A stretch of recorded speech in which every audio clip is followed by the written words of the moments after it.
Hurricane Milton as it prepares to make landfall in Tampa Bay area tonight. Late this afternoon, the storm was downgraded from a Category 5 to a Category 3. Now you're inside the eye of Milton. This video shows hurricane hunter Nick Underwood diving into the hurricane earlier today. Even from this perspective, you can see the force of this storm and its ravaging, dangerous effects on everything in its wake. Good evening. Thank you for joining us on ntTV Nightly News. I'm Jackson Berry. And I'm Aaliyah Bordeaux. As Milton rapidly approaches, many residents of Florida are attempting to flee to safer ground. The mass evacuation is affecting air traffic, shown here by Flight Radar 24. Airports in Central Florida are closed, but flights are still leaving from Jacksonville, Miami, and Fort Lauderdale. Officials in those airports say it's still best to confirm flights are not canceled before traveling there. The closed airports are expected to continue operation when they feel it is safe to do so. Milton's reach is affecting the Dallas-Fort Worth area too. In addition to flights from Florida, officials are canceling flights to Florida. As of earlier today, more than 120 flights out of DFW International and Dallas Love Field airports have been canceled.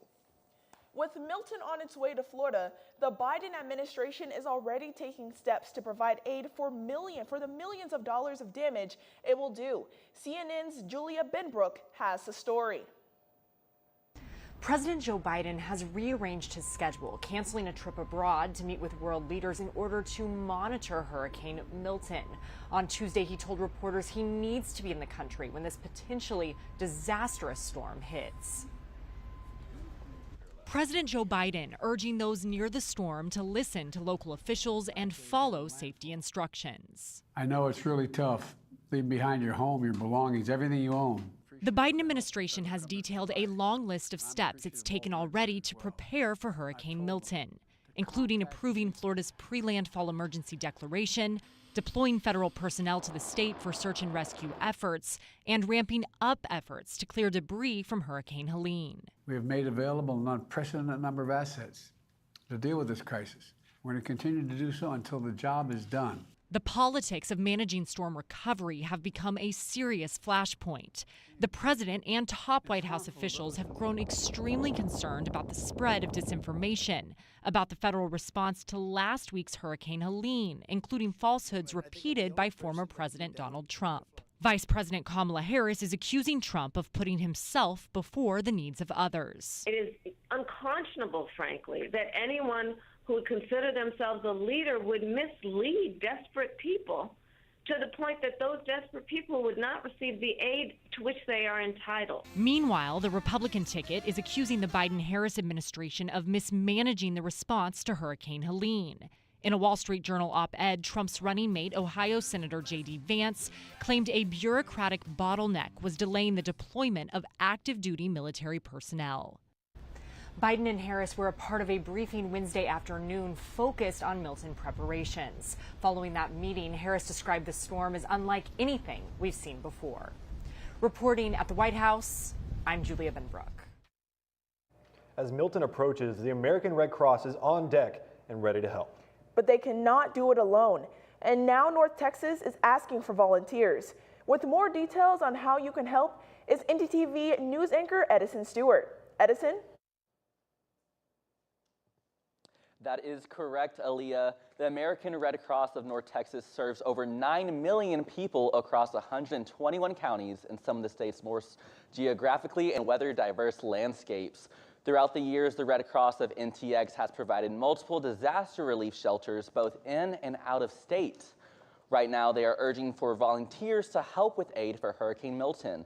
Both virtual and in-person work is available if you reach out to the Director of Communication, Brian Murnahan.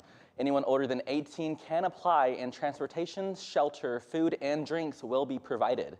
There's more than 20,000 volunteers deployed to Florida, Georgia, Tennessee, and the Carolinas. And of that number, only 35 are from Central Texas area. Help raise that number by signing up today at redcross.org. And while hurricanes impact the Gulf of Mexico, it is important to stay up to date on weather in our region as well. With a first look into this week's forecast is Grace Escabel. Thanks, Edison. Right now it is a nice, warm, and sunny 86 degrees out. There's a slight breeze at 7 miles per hour. As we move into tonight, it is going to cool down slightly, getting down to 70 degrees, and our wind speeds will cool down, also getting down to 5 miles per hour. Moving into tomorrow is going to be partly cloudy, but it will heat up slightly, feeling like 89 degrees. Hopefully, though, it will seem a little cooler than it actually is with that partly cloudy weather and with wind speeds at 11 miles per hour. That's all I have for First Look. Back to you guys at the desk.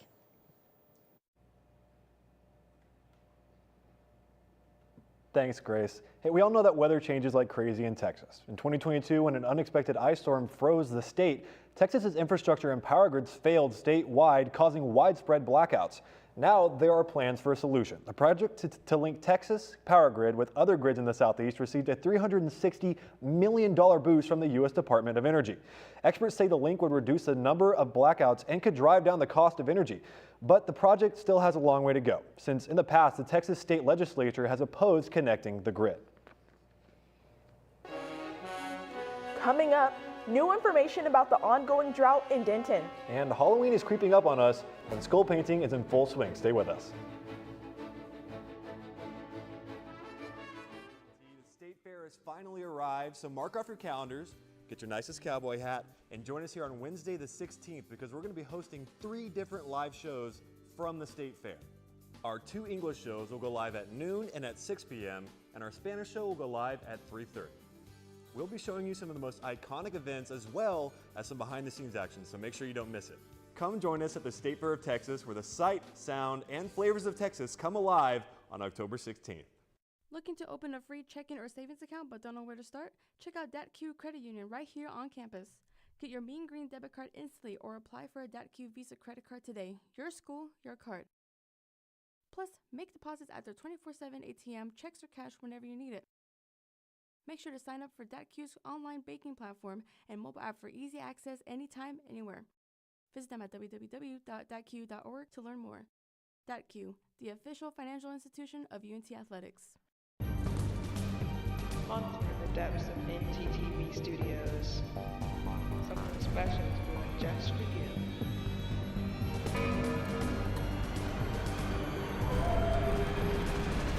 Hey ghouls and goblins, ntTV News is having a special Halloween segment this October 31st. We're also covering 31 days of Halloween in Denton. You don't want to miss it. It's going to be spooktacular.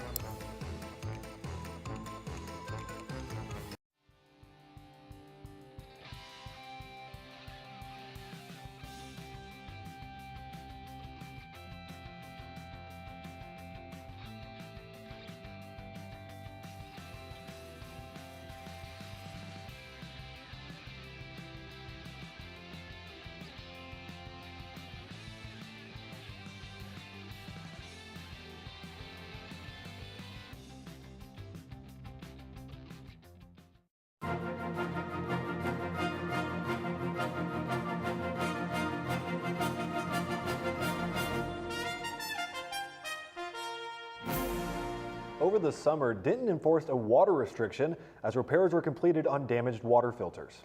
James Peeler has more on what changes have been made for Denton residents. James? Thanks, you two. As you can see, bone dry. As Texas cools down from its monstrous summers, the city of Denton has announced that it's relaxing its watering restrictions. This comes after it had repaired damaged water filters at a water treatment facility in Louisville. And with the enhanced water, or with the updated watering ordinance, addresses with even numbers ending can water Tuesday and Saturday, while residents with odd number ending can water Wednesday and Sunday, and businesses and multifamily residences can water Monday and Thursday. Now that's all for me. Back to you guys at the desk. Thanks, James. Jackson, I hope we can get some rain in Denton, okay? Me too, but it doesn't really seem it's going to happen. I was talking to Grace earlier, and it looks like the heat's just not going to quit.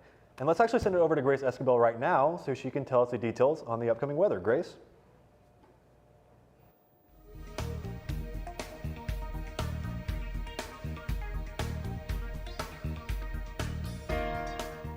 That's right, Jackson. The last time it rained here was September 23rd, 16 days ago. And on that day, we saw less than half an inch of rain. We likely won't see much more rain this October, as October 20th marks the start of Denton's dry season. Currently, we are in a D1 moderate drought, the first of the 4 drought categories. In the next 2 weeks, we can expect a below normal chance of rain. Currently, about 35% of Texas is considered in drought, and nearly 40% is abnormally dry. We need rain. Now let's take a look at our current conditions across North Texas. Over up in Gainesville and Sherman, it's a nice cool 85. As we move over to Bowie and Decatur and Denton, we see 86, 87 range. Down farther south in Dallas and Fort Worth, it's a cool 86 and 87, and Graham is all alone as the only 90-degree temperature. Let's take a look at our current conditions across the state. In Oklahoma City, it's a nice 86, Amarillo 89, El Paso way out over there is an 88. Down south in Austin, it is 91, Houston is 88, and Shreveport over in Louisiana is a cool and breezy 83. Now let's take a look at our 7-day forecast. Tomorrow is the only partly cloudy day on our radar, sitting at 91 and cooling down to 63 at night. Now there is 24% chance of rain, but as I said earlier, we likely will not see any rain for a while. Moving into the weekend, it's going to heat up slightly, getting into 96 and 97. But as we transition into next week, Monday, Tuesday, and Wednesday, it's going to cool down a little more every day, going 87 on Monday, 80 on Tuesday, and when we here in this studio will be at the State Fair, it's going to be a cool 77. And at night, it's also cooling down just a little each day, eventually getting down to 51. That's all I have for weather. Back to you guys at the desk. Thanks, Grace. The State Fair of Texas is in full swing, and as usual, they've got a lot to offer. Jackson, you were just at the State Fair, right? I was, that's right. And as usual, they've got everything that Texas needs and more. The fairgrounds open near the end of September and will be open until the 20th of October. While we don't know how many howdies Big Texas bellowed to his visitors, last year the grounds saw over 2 million visitors. Open 24 days, it's the longest running fair in the country as well as one of the largest. The fair offers something for everybody, celebrating a state deeply rooted in tradition, agriculture, and community. After all, the state motto of Texas is friendship. Speaking of things to do in North Texas, we are currently in the midst of Denton's annual 31 Days of Halloween. Yeah, all over Denton, local businesses are hosting spooky events all month long. Our live reporter, Saturn Ferguson, is here to talk about one of these Halloween events. Thanks, guys. You've heard of face painting, but have you heard of skull painting? I'm here at D20 Tavern for their skull painting party, and things are just getting started. Tonight, participants will have the opportunity to paint an 8x10 skulls surrounded by beautiful flower displays. This event is going on until 8:30 tonight, so if you are interested in participating, tickets are $35, or take advantage of their 3-for-1 deal and bring some friends. Spaces are limited though, so make sure to come quick to secure your spots. For more fun Halloween events like this one, go to www.dentonhalloween.com. Now that's all I have for you guys. Now back to you in the studio. Thanks, Saturn. Halloween definitely puts the spotlight on ghouls and monsters, but let's talk about a real monster scaring Texas residents.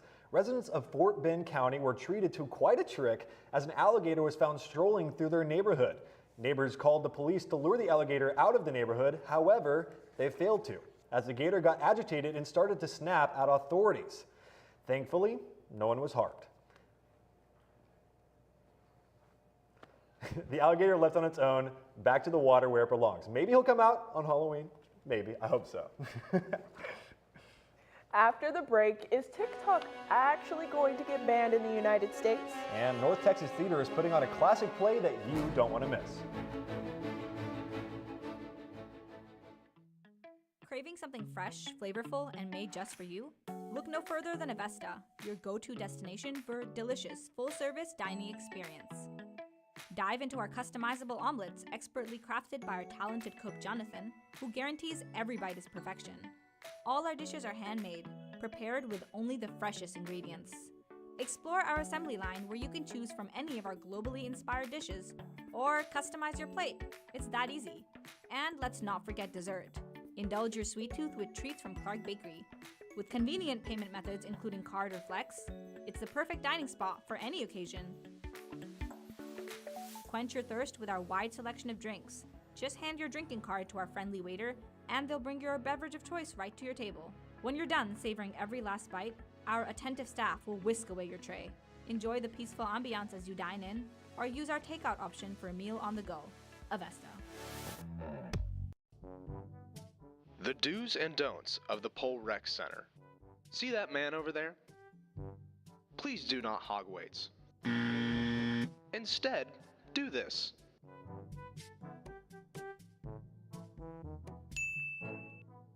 Another important part is having an attentive spotter. See, here is an example of a non-attentive spotter. Instead, do this.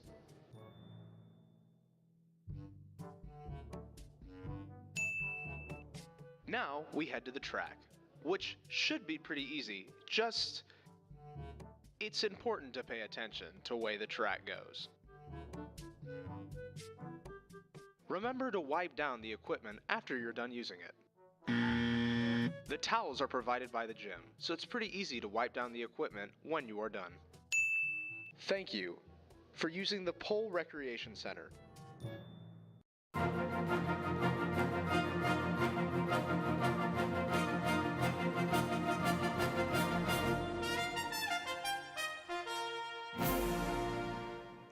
The restrictive abortion laws in Texas are having an unexpected consequence. 1 in 5 OBGYNs say they can't do their job and are considering leaving the state.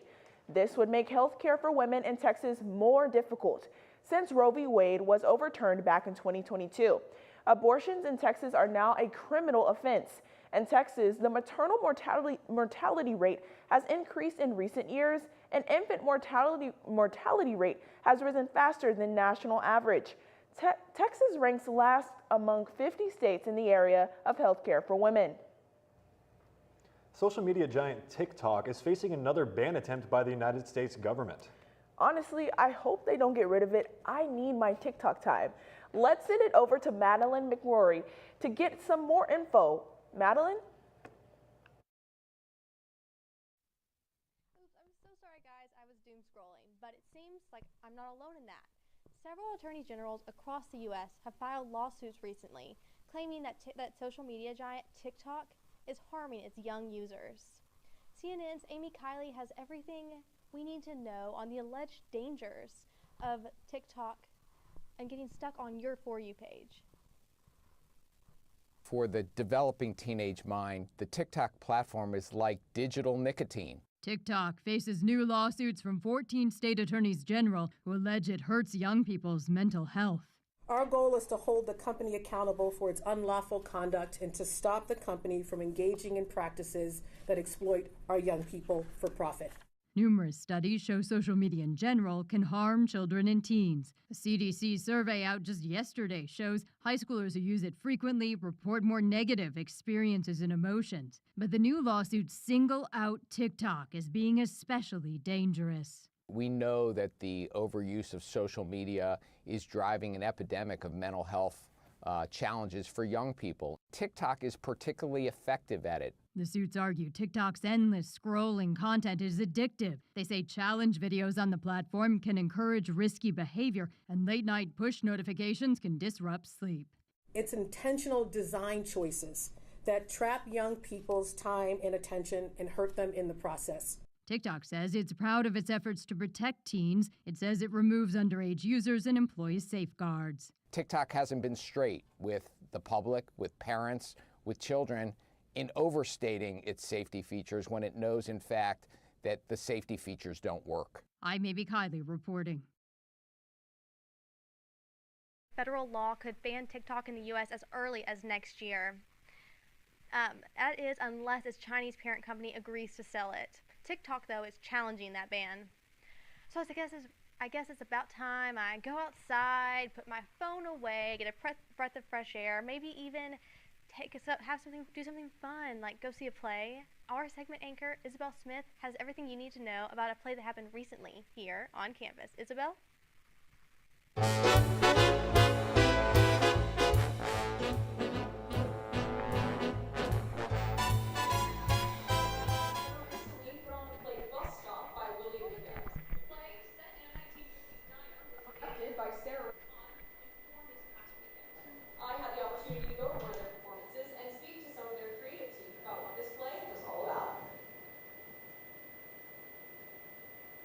The award-winning play Bus Stop has made its next stop over to the UNT Theater program.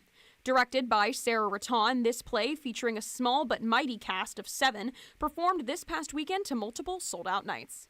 Bus Stop is a slice of life look at the 1950-1951 sort of era.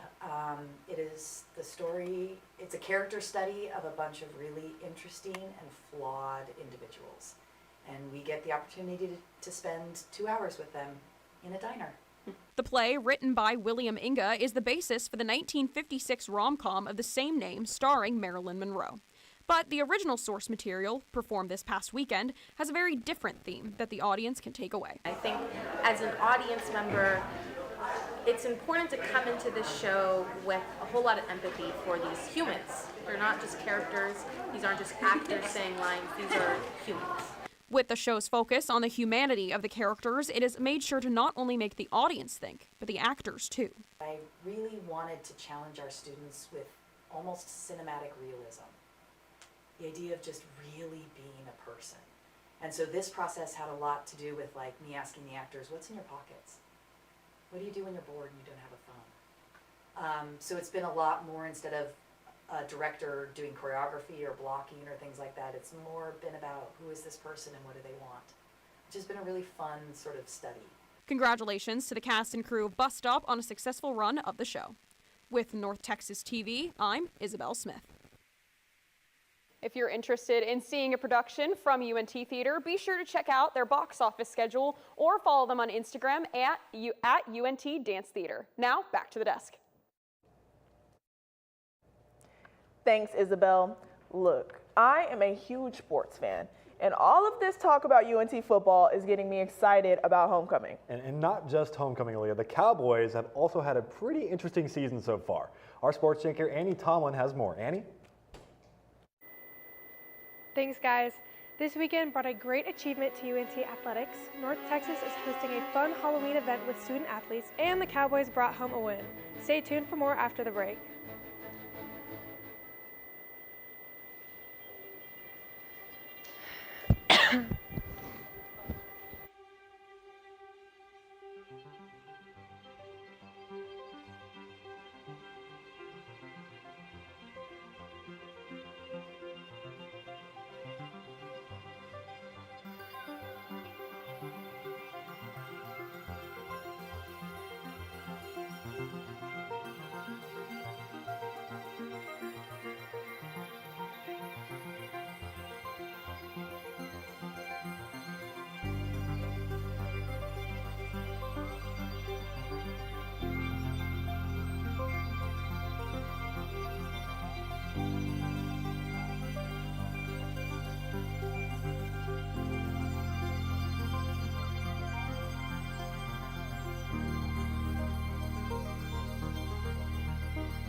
Look up here.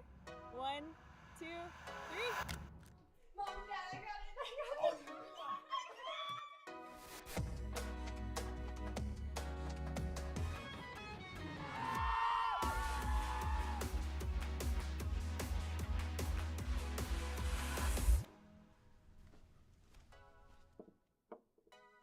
You're right, Mom. I have. Has this ever happened to you? My bike! My bike is gone! Stolen bikes are an epidemic sweeping college campuses across America. What am I supposed to do? It's quite simple. The We Mean Green Fund has partnered with the UNT Police Department to offer free bike locks to any UNT student with a bike. Just show up with your bike in tow and ask. Now I'll never lose my bike ever again. Enough worrying. Get your bike lock today.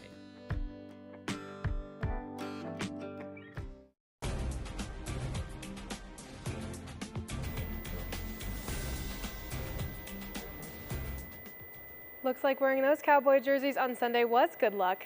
In a close game Sunday night, the Dallas Cowboys secured the win against the Steelers at the Acrisure Stadium in Pittsburgh. The Steelers started things off by recovering a fumble from Dak Prescott, then a Dak interception put the Cowboys in a tough spot. But in the end, the Cowboys took home the 20-17 win after Dak Prescott shot a 4-yard pass to Jalen Tolbert within the last 20 seconds of the game. The Cowboys take on the Lions at home this upcoming Sunday, looking for their first win at Jerry World. Junior Missouri transfer Cameron Wong won all 4 events she competed in against New Mexico and New Mexico State over the weekend. She had leading victories in both the 1 and 3 meter springboards. Due to these achievements, Wong was titled the American Athletic Conference Diving Athlete of the Week. The Student Athlete Advisory Committee of UNT Athletics is hosting a fun, family-friendly event where kids 13 and under can connect with student athletes and dress in their favorite costumes. Starting at 6:30 tonight at the Lovelace and McNatt Families Practice Facilities, there's going to be fun games, treats, and a variety of activities. That's all in sports this evening. Back to you guys at the desk. Thank you, Annie. One homeowner in Washington learned the hard way on why you shouldn't feed wild animals. Imagine pulling up to your house and finding over 100 raccoons creating a giant ruckus. That's what happened to one homeowner after she admitted she had been feeding the cute creatures for decades. It was so bad she had to call 911 to get her house under control. The raccoons were too much for the police to handle, and they ended up bringing in the U.S. Fish and Wildlife Department for the mass eviction. And I don't really know why they would do that. I love raccoons, they're so cute. I don't really want to get rid of them. From time to time. I don't know about their little hands. That's fair, they're kind of gross. Thanks for watching ntTV Nightly News. Join us again tomorrow at noon and tomorrow evening at 6 here on North Texas Television.